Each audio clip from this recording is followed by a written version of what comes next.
ঠিকানা কুসুমপুর, সেটা বল। হ্যাঁ হ্যাঁ, হতে পারে ওনারা গ্রামে থাকে, but they are very rich.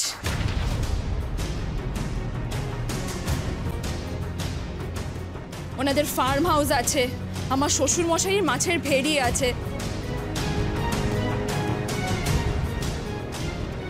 Coconut business আছে, গুঁড়ো মশলার বিজনেস আছে যেটা এক্সপোর্ট হয়। অনু, তুমি তো একজন দারুণ জামাই পেয়েছো।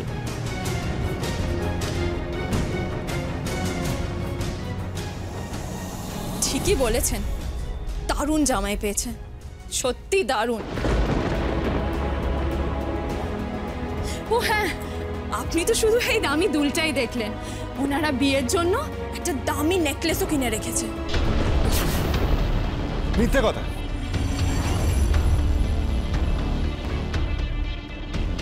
আমি বুঝতে পেরেছি, নিজেদের সম্মান বাঁচানোর জন্য আমার মায়ের দেওয়া এই একানা কানের দুলটা বদলে এই দুলটা দিয়েছে।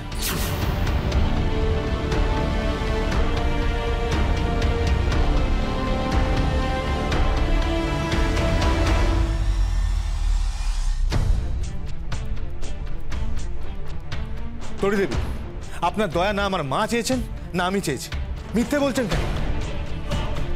আপনাদের সবাইকে বলছে উনি মিথ্যে কথা বলছেন। আমার বাবা কোনো ব্যবসায়ী নয়, উনি যে পেশায় আছেন দেশের ভবিষ্যৎ গড়েন, তরুণ প্রজন্মকে শিক্ষা দেন। কিন্তু দুর্ভাগ্যের বিষয়, আপনাদের বাড়ির মেয়ে সেই শিক্ষায় শিক্ষিত হয়নি।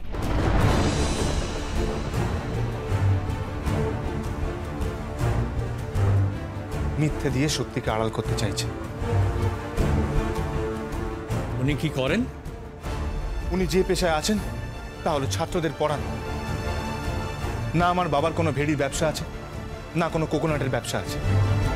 হ্যাঁ, আমাদের গুঁড়ো মশলার ব্যবসা আছে, তবে তার যৎসামান্য, খুবই ছোট। আমরা খুবই সাধারণ মানুষ, দিন আনি দিন খাই, কিন্তু কিন্তু এখনো মায়ের হাতে রোজ খাবার খাই।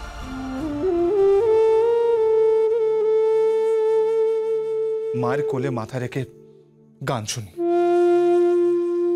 বাবার সাথে জড়িয়ে ধরে ঘুমোই। আমার বাবা শিখিয়েছেন, সৎ হও, সত্যবাদী হও, মানুষ হও। কিন্তু তরি দেবী, আমার মাকে ছোট করার কোনো অধিকার আপনাকে আমি দিইনি।